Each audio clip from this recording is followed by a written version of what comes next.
Hello and welcome to Climate Watch. I'm Fei Fei. We're back in conversation mode this week because there has been a major development in China's carbon market policy. For the first time, China's released a central government document that lays out a clear roadmap for the national carbon market. By 2027, the trading system is expected to cover essentially all of the country's major emitting industries. The voluntary carbon market will reach full coverage in key sectors. And by 2030, China aims to have a fully functional national carbon market built on a cap-and-trade system with a mix of free and paid allowances. Since its launch back in 2021, the compliance market has already grown at impressive speed. It now covers more than 60% of China's total emissions, and it recently expanded to include big industrial sectors like steel, cement, and aluminum. Why is China making this shift now? And how to make sure the market can really serve its purpose, which is to help with emission reduction and the country's climate target. I spoke with Dr. Qin Yan based in Oslo, Norway.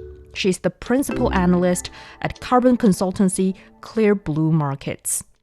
Our conversation took place on August the 29th. Dr. Qin, welcome to Climate Watch. Thank you. It's glad to be here. So China recently released a policy document announcing that the country will move to absolute emission caps in the year 2027 for some sectors, and then they also introduce a mix of free and paid allowances by the year 2030, basically rolling out a roadmap for the development of carbon market in the country. So why is China deciding to make this shift now? And what sort of signal do you think for the future of China's carbon market is going? Yeah, great question. And it's been a great week with this release of this high-level opinions on strengthening the carbon market, released on 26th of August. And yes, as you said, this high-level policy sets out the roadmap for the medium and long-term development of the carbon market, as well as a very comprehensive list of tasks, but all for the purpose of strengthening carbon pricing. So this is very significant. And also for me as a carbon analyst working with the market for in over, say, 16 years in Europe and China. Yes, with this clear guidance and also with the recognition of the importance of carbon pricing, then this really set the tone of carbon pricing is one of the most important climate policy instruments for China to achieve the climate target.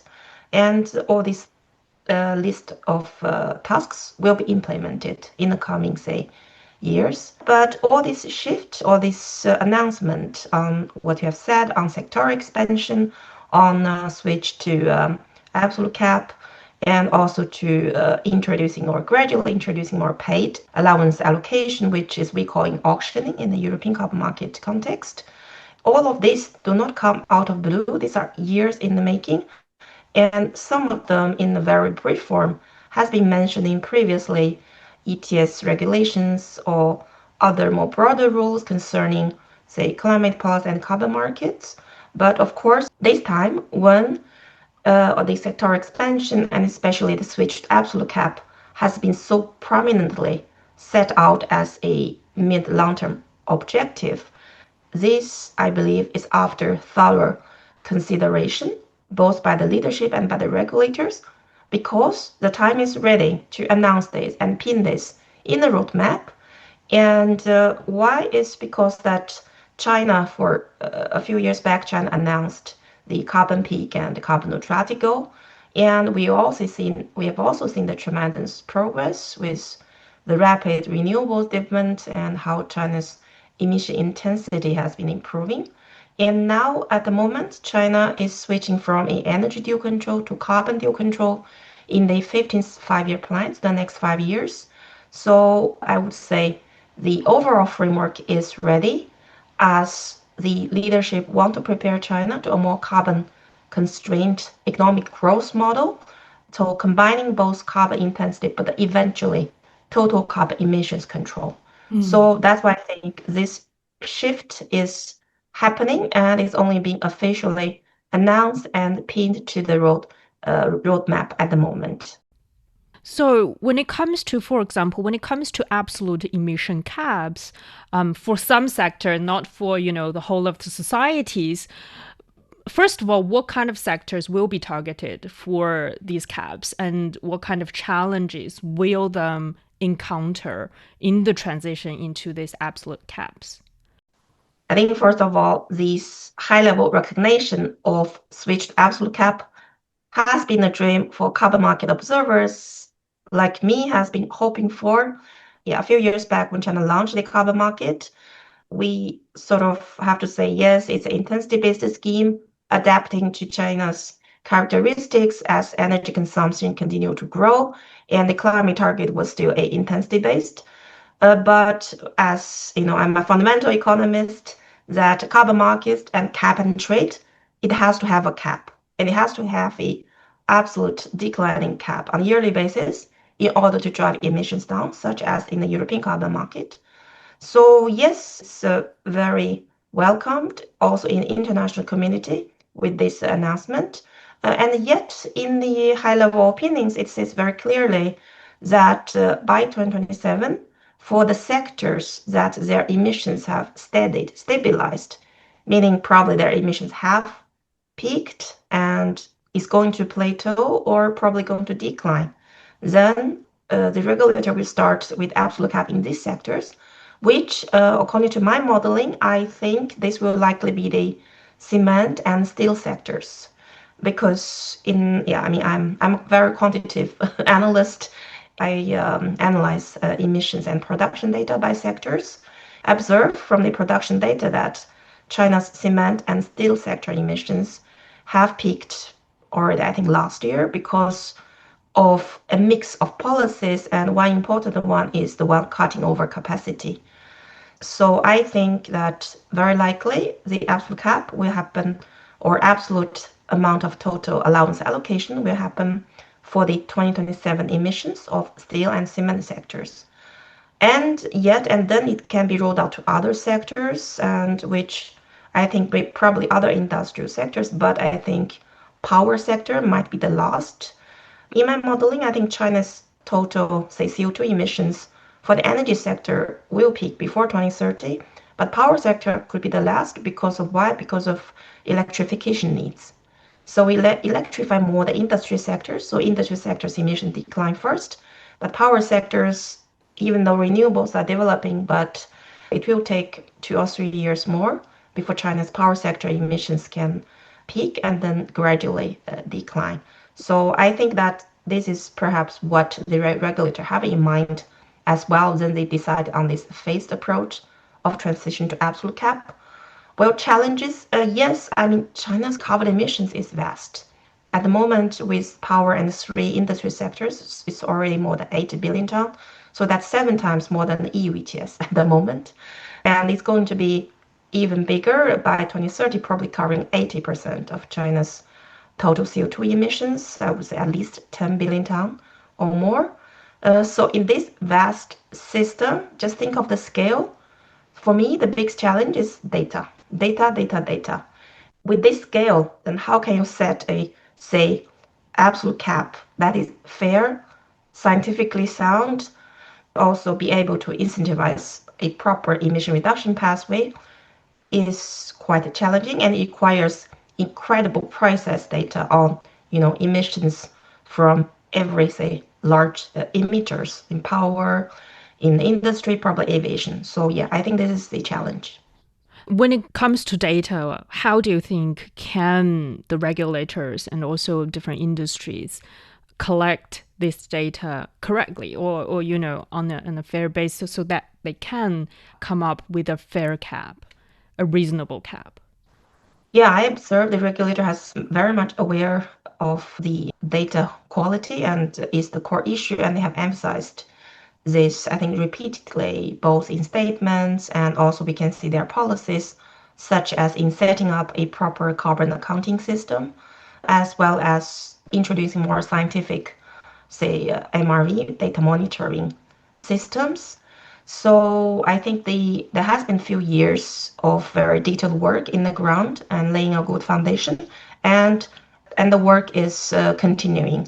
On the one hand, I think what I observe that probably the way to improve the data management or data collection and carbon data accounting is to utilize, say, both strengthening the MRV and strengthening the enforcement, as well as using the latest technology.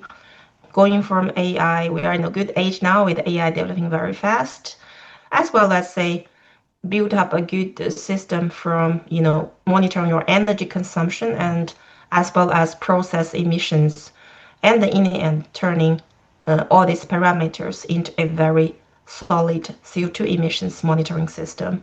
Well, it's not perfect yet, but I observed the regulator is very much pushing forward this and also pushing for the carbon market participants to improve data reporting. And also, very interestingly, that for observers like you, that's been calling for such emission caps for years. And you also mentioned that in your modeling that you believe caps are one of the most effective way to cut emissions. Can you explain further why caps are the most effective way? Yes, it brought back to when I wrote my master's thesis on modeling of CO2 emissions trading. But that was a improvement as I'm an economist, but to cap and trade the carbon market is, I see it's an innovation in our economics field as well. So the invention of a cap and trade concept is that, okay, then you introduce this market-based mechanism and introduce a total cap for the, say, a group of emitters. And then also what's important is the predictability. You tell all the emitters that the cap will decline. So you give them predictability and foreseeability so they know that, okay, they have to reduce emissions and they have to improve the efficiency of their production or greening their power generation because the available allowances will be declining. So that is where to have this absolute cap and it also declining is the core to achieve a climate target where you can reduce emissions absolutely.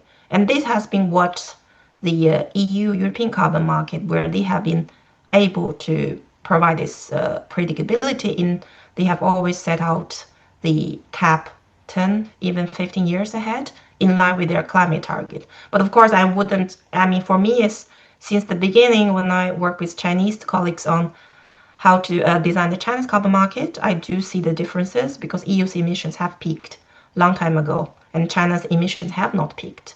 So, I also acknowledge why China's ETS started with an intensity-based system. And now, really, the time has come to begin to look to introduce an absolute cap and to set it also gradually on a more scientific way to set it in a declining path after emissions have peaked. When it comes to the timelines, it's also very interesting that China wants to implement the absolute emission caps in the year 2027, and then there is another milestone in 2030. And when it comes to its broader climate goals, we are having the peaking at the year 2030 and then neutrality by 2060. Do you see why we are seeing these differences in the timelines and how they are linked together? I think that there are probably several reasons with the 27 cutoff. But these 27 don't come again not out of the blue because earlier this year, when China's carbon market plan confirmed the expansion of national ETS to 3 more industry sectors, and also with the draft allocation plan for, say, aluminum, cement, and steel. The draft allocation plan already set out that these are valid for their 2024 to 2026 emissions. So the first 3 years is seen as a pilot period to test and perfection. So I think that is why I had this rather 3-year interval. On the other hand, 2030, it's the year is both in line with China's 5-year plan, also in line with what China committed to peak emissions by 2030. So yeah, the carbon peak goals, as well as with China's pledge under the Paris Agreement with all the 5-year rolling period. So I think, and also in line with what say EU as with other jurisdictions or what their climate target often is. But overall, I think that to allow 2 or 3 years testing period, right? We always in Chinese, we always say filling the stone and crossing the river. So give you 3 years and for the enterprises to prepare in a more gradual phase, but also not too long. Exactly. And then another calls from the sphere of experts that when it comes to carbon pricing, apparently on the Chinese carbon market, the carbon pricing is not within their expectation. I heard a lot of them saying that the price is too low. And so the vitality is not fully unleashed at this point. So in the current policy document, apart from the ETS that we've covered before, they also have this voluntary carbon market known as the China Certified Emission Reduction CCER. So how do you think in the future design, how would companies falling under the CCER design can be motivated to participate? Yeah, I'm glad you mentioned the voluntary carbon market, as actually in China's case, especially considering how the emissions development profile of China, the carbon market system in China consists of the ETS, which we discussed just now concerning the absolute cap, etc., and power and industry sectors. But China's voluntary carbon market, it has a long history coming from the CDM times under the Kyoto Protocol, and now it's revamped last year and become the new voluntary carbon market. So I really like this name that I think it's much better than only calling it CCER, because China's climate target is going to be economy-wide. That is what leadership has pledged at UN meetings and also in a high-level statement as well. In economy-wide, well, in addition to the bigger emitters, I mean the ETS, the compliance carbon market can only cover large stationary emitters. And then there is still a gap because China vows to reduce emissions of whole society. And then here comes we using the voluntary carbon market, both to fill the gap as well as to mobilize the whole society and both the smaller enterprises and even the public. So I think that is going to China's voluntary carbon market is going to play an important role. And also in the context of the now rapidly developing global carbon market under Article 6 of the Paris Agreement. So as for China's own enterprises, as well, I would say the public, the voluntary carbon market, of course, is voluntary, but I think that in China's context, the voluntary carbon market can already cover a fair, large share of emission reduction as well, really, because of the scale and also because of the potential to generate emission reduction projects. So from renewables and from, say, methane reduction and also from other energy efficiency projects. So I think this has been mentioned in the high-level opinions as well, that the voluntary carbon market should cover all areas. And that's very exciting. So you see that you have one vast ETS, and then you have voluntary scheme on the side. And below that, there's this provincial Tanpuhui, the even more another level of voluntary initiatives mobilizing the public. So I think this is something I've always explained to European colleagues. I see China's carbon market is a system. It has multi-layers, and you can mobilize financing. You can incentivize all level of participants, not only the large emitters, not only those with chimneys, but also those who are on the bikes. So only in this way, really, you can through all angles to incentivize the whole society to decarbonize and moving to a greener society.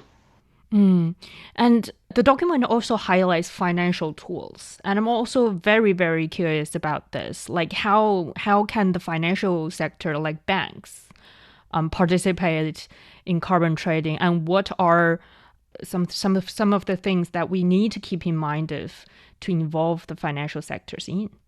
Yeah, well, this has been a repetitive question for me as I'm a European carbon market analyst. I work very closely with European carbon trading community.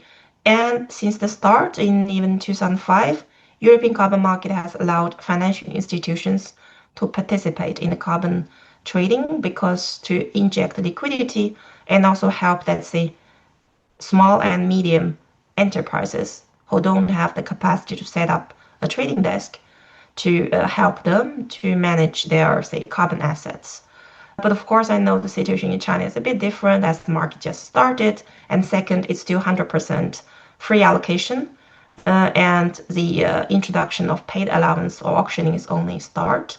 So when that rolls out, I think that will probably set out good condition for gradually introducing the more financial sectors into carbon trading. Carbon market is a market. What you need is use this market, have enough sufficient number of participants, both compliance entities, both the emitters and intermediaries, such as the financial sector participants, to provide liquidity to form a price, to really enhance price discovery.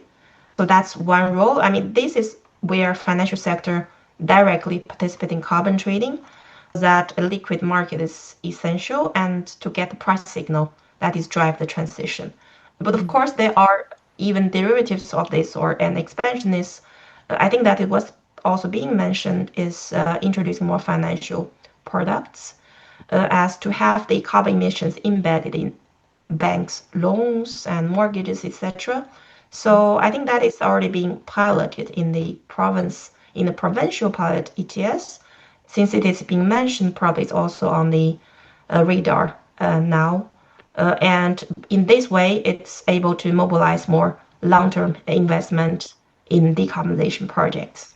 Then how would, for example, this kind of carbon pricing or carbon assets being embedded in loans or mortgages, how exactly would that work? So this is actually, sometimes I share case study from European practices. I mean, one is interesting. I've spoken with, say, banks in China, just casually, and I want to understand how they see the green transition in China and also the needs of, say, carbon financing. I've already heard they are talking about, oh no, we will not give loans to coal power plants because they are emission intensive. And we'll consider, yeah, this, say, a loan to a, say, solar PV producer or battery producer, because we know their production is less emission intensive, especially under, I mentioned, China's carbon dual control. So I think it's already being noted, and there are pilots on this so-called green financing or carbon financing as well in a couple of regions or cities.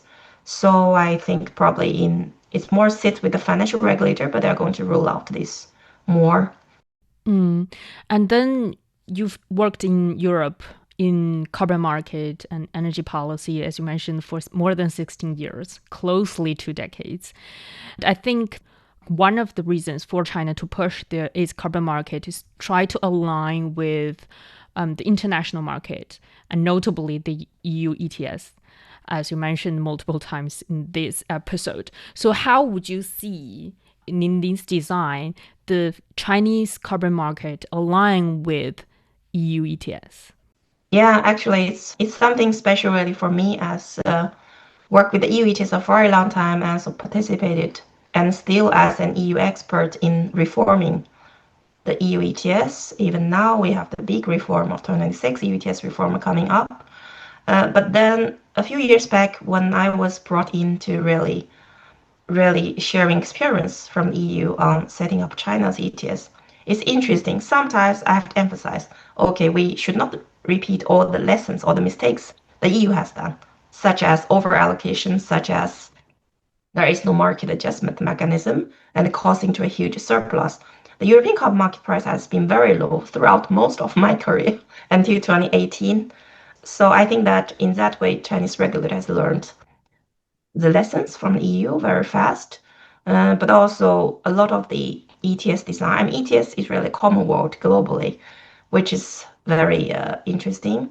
That when we talk about cap and trade, the basic concept are the same from North America and to Asia and to Europe. But of course, designs are tweaked according to local circumstances. Then on some parameters and how to set up the system, such as the benchmarks-based allocation, that was the thing that, okay, China ETS adopted right away and is going to implement that for the industry sectors and also gradually, switching to an absolute cap system, such as in the EU ETS. So the design is being aligned more closely, system design. And then also one another external factor is the EU's CBAM, the carbon border adjustment mechanism, or the carbon tariff. That is really moving the European carbon markets border to other countries. So because it basically adopts very similar, say, data monitoring rules and etc., such as ETS. So I think that as CBAM has triggered more interest in being more aligned with the EU ETS design in both the benchmarks. I mean, it's a nerdy word, but it's super important. And for the industry sectors, and also increasing the share of auctioning of allowances. So yeah, the scheme will be more aligned. Secondly, I mean, I wouldn't be surprised that in 5 years' time, for example, we can begin to hear talks of EU and China want to link their, say, carbon markets, both compliant and voluntary. Why the EU ETS size is shrinking is carbon emissions has been in half since when it started in 2005, but we need a bigger market to maintain the liquidity, as well as to explore more flexible emission reduction measures. And also, again, I mean, under the Article 6 of the Paris Agreement, it provides good foundation for countries to collaborate even more on carbon pricing through various channels. So yes, so I think that that discussion on linkage will probably start. I'm very glad that you mentioned the Article 6 of the Paris Agreement because that's basically my next question. What kind of role would that article play in the expansion of linkage? Yes, yes. So I think, right, broadly, when the Article 6 rules were finalized last year were great. I think it developed very fast. I mean, it basically sets a signal that carbon pricing is important. And I think that's, in a way, for China, again, with its vast emissions. China, not only with its vast emissions, but also with the vast potential of emission reduction contributing to the global climate goal. So I think under that, China can already play a significant role in the implementation of the Article 6 and going forward. So I think that could be one of the factor as well in lifting up the importance of carbon pricing and leading to these high level opinions, at least in part. Well, I mean, Article 6, it sets the global rules for how countries can trade carbon credits. I think then China can use this as a blueprint, I mean, to ensure its domestic market is robust, transparent, and also, say, environmentally credible. So you have the international rules, right, to learn from. And then I think by aligning China's market with Article 6 more stringent standards, so China can is really building the necessary infrastructure, both the compliance and the voluntary markets, to eventually really connect this massive carbon market with international partners. So yeah, I think that in a way, for example, also with China's enterprise, a lot of them are still exporting oriented, not only to Europe but globally. So I think Article 6 creates a potential future where Chinese companies, right, they can cost effectively meeting their compliance obligations by, say, purchasing high quality international credits. Well, I have this very basic economics question. Is that when it comes to pricing, the carbon pricing in China is very different from that in Europe. I think the current pricing in China is much, much lower than that of the European market. So how, if we are going to set up this linkage, so how would the pricing system work? I mean, linkage can be fully or partial. In our, say, nerdy terms, we say linkage means your allowance are fungible. So one allowance in the EU carbon market should be equal to one in China's carbon market. But this doesn't mean, well, you all of a sudden combining the two markets together. It can also be partial. It could allow some, that's I mentioned the CDM times in early days. At that time, if you generate emission reductions in China as the CDM credits, they can be used up to a certain percentage by a European, say a French steel producer can use that for, say, 1 to 2% of its yearly emissions. So set is not unlimited. Set the limit on how much you can use for the other schemes, allowances, or offsets. So I believe that will be there. Such thing could be called the flexibility. Carbon prices are very different. At the moment, it's still, say, 70 yuan in China, and EU it's 70 euro. So it's by a factor of 8. But this is also a thing I've been saying. Sometimes we can't compare China ETS in 2025 and EU ETS in 2025. In 2005, when EU ETS just started, right? So let's say EU ETS has been, this year is 20 years since the EU ETS have started, and it's 4th year since China ETS have started. So there are some things China has actually accelerated the construction of the ETS, but they are also such as the 100% free allocation, where in the EU, after, say, 8 years after they launched the system, they switched to 50% free allocation. So they completely stopped free allocation to the power sector, but still kept some for the industry sector.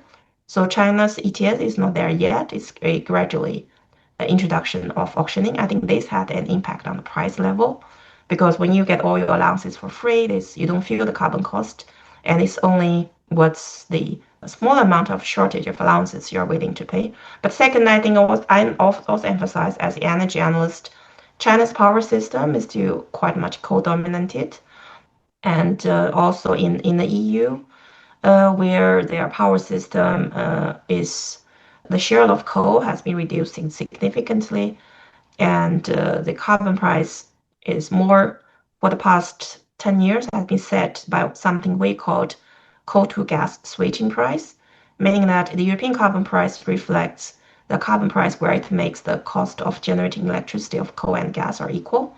So, and second, it's also about cost pass-through. In the EU's fully liberalized power market, the carbon cost is fully passed to electricity price. But in China's power market is gradually being deregulated, but it's only started. So I think the energy markets are also quite different. So I think, and again, at the moment, I think China's carbon market is still, even under the guidance of the high-level opinions, China's carbon market is in the phase of expanding, enhancement, and perfection. So at the moment, I think the key focus is still on data and also getting the enterprises to be familiarized with carbon pricing. And we look forward to one day, maybe I, as an individual, can also participate someday along the line. Thank you, Dr. Qin. Thank you very much for today. Thank you. What stands out in China's carbon market isn't just the milestones on paper, but the bigger signals. How this market is maturing, how it might drive real changes across heavy industries, and how it could eventually connect with international systems under the Paris Agreement. The real test will be whether the system can build enough vitality to push companies beyond compliance and toward genuine low-carbon transformation. And if you want to keep up with future milestones in the carbon market policy design, follow Climate Watch on your podcast platform for more information. A huge thank you to Dr. Qin Yan from Clear Blue Markets for her insights. And if you liked today's conversation, you can leave us a review or share it with a friend. Thank you for listening, and we'll see you next time.